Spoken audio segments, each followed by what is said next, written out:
নমস্কার বন্ধুরা, সকলকে আমার চ্যানেলে স্বাগত। গতকাল অর্থাৎ 1 জুলাই 2026 প্রায় 1,30,00,000 উপভোক্তার অ্যাকাউন্টে অন্নপূর্ণা যোজনার টাকা পাঠানো হয়েছে। কিন্তু এখনও পর্যন্ত যদি আপনাদের অ্যাকাউন্টে টাকা না ঢুকে থাকে তাহলে আপনাকে কি করতে হবে, কিভাবে আপনি জানবেন যে আপনার টাকা ঢুকলো কি ঢুকলো না, বা আদৌ দেওয়া হবে কি হবে না, বা আপনার ফর্মটিকে এখানে রিজেক্ট করা হয়েছে না অ্যাপ্রুভ করা হয়েছে, সেই সমস্ত বিষয় নিয়ে আজকের ভিডিওতে আলোচনা করব। ভিডিওটি অত্যন্ত গুরুত্বপূর্ণ, তাই প্রথম থেকে শেষ পর্যন্ত অবশ্যই দেখবেন এবং ভালো লেগে থাকলে অবশ্যই একটি লাইক করবেন এবং সকলের সঙ্গে শেয়ার করবেন। আর সেই সাথে চ্যানেলে যদি প্রথমবার হয়ে থাকেন অবশ্যই চ্যানেলটিকে সাবস্ক্রাইব করে নিতে ভুলবেন না। তাহলে চলুন আমরা বিস্তারিত জেনে নিই। গত জুন মাসের 3 তারিখ প্রায় 28 লক্ষ মহিলার অ্যাকাউন্টে পাঠানো হয়েছিল অন্নপূর্ণা যোজনার প্রথম কিস্তির টাকা। এরপর গতকালকে অর্থাৎ 1 জুলাই 2026 প্রায় 1,30,00,000 মহিলার অ্যাকাউন্টে এই অন্নপূর্ণা যোজনার দ্বিতীয় কিস্তির টাকা পাঠানো হয়। এখন আপনি যদি আবেদন করেছিলেন কিন্তু এখনও পর্যন্ত আপনি কোনো SMS পাননি বা বুঝতে পারছেন না আপনার টাকা ঢুকলো কি ঢুকলো না, তাহলে সেক্ষেত্রে আপনি কি করবেন? প্রথমত এখানে মাননীয় মুখ্যমন্ত্রীর কথা অনুযায়ী রাত 12টা পর্যন্ত অপেক্ষা করতে বলা হয়েছিল। সেক্ষেত্রে আমি বলবো আপনি অন্ততপক্ষে আরও 1 দিন বা 2 দিন আপনি ওয়েট করুন।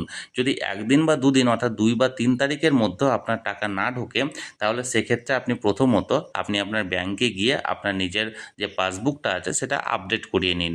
এমন অনেক সময় হতে পারে যে আপনাকে SMS-এর মাধ্যমে আপনাকে জানাচ্ছে না কিন্তু আপনার টাকাটা ক্রেডিট হয়েছে। তাহলে এক্ষেত্রে আপনি পাসবুক বা আপনার অ্যাকাউন্টের যে স্টেটমেন্ট সেটা আপনি যদি চেক করেন তাহলে আপনি সহজেই বুঝতে পারবেন যে আপনার অ্যাকাউন্টে টাকাটা ক্রেডিট হয়েছে কি না। এরপরেও যদি দেখেন আপনার অ্যাকাউন্টে টাকা ক্রেডিট হয়নি তাহলে সেক্ষেত্রে আপনাকে প্রথমত আগে দেখতে হবে আপনার অ্যাপ্লিকেশানটি রিজেক্ট করা হয়েছে না অ্যাপ্রুভ করা হয়েছে সে বিষয়ে। স্ট্যাটাস চেক করার জন্য যে সাইটের মাধ্যমে আপনি অনলাইনে অ্যাপ্লিকেশান সাবমিট করেছিলেন সে সাইটের মাধ্যমে আপনি চেক করতে পারেন। এক্ষেত্রে আপনি ক্রোম ব্রাউজারে গিয়ে আপনি টাইপ করতে পারেন socialregistry.wb.gov.in এবং এক্ষেত্রে যেটা অ্যাপ্লিক্যান্ট লগ ইন আছে সেই জায়গায় গিয়ে আপনি প্রথমত কোন জেলা থেকে আবেদন করেছেন সেই জেলার জায়গাটাকে আপনি টিক মারবেন, অর্থাৎ আপনি যে জেলার বাসিন্দা হয়েছেন বাসিন্দা আছেন সেই জেলাটাকে আপনি সিলেক্ট করবেন এবং তারপর আপনি যে মোবাইল নাম্বার দিয়ে অ্যাপ্লিকেশানটা করেছেন সেই মোবাইল নাম্বারটা এখানে পুট করবেন। পুট করার পর আপনি ওটিপির জন্য জেনারেট করবেন।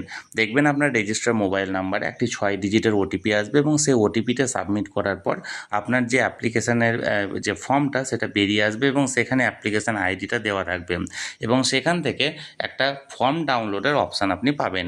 এই ফর্ম ডাউনলোড করার পর আপনি যদি দেখেন সেই ফর্ম ডাউনলোডের জায়গায় আপনার অ্যাপ্লিকেশান প্রসেসটা আছে তাহলে বুঝতে হবে আপনার অ্যাপ্লিকেশানটি এখনও ভেরিফাই করা হয়নি, এটা আগামী দিনে ভেরিফাই করা হবে। এক্ষেত্রে আপনার কোনো ভুল নেই।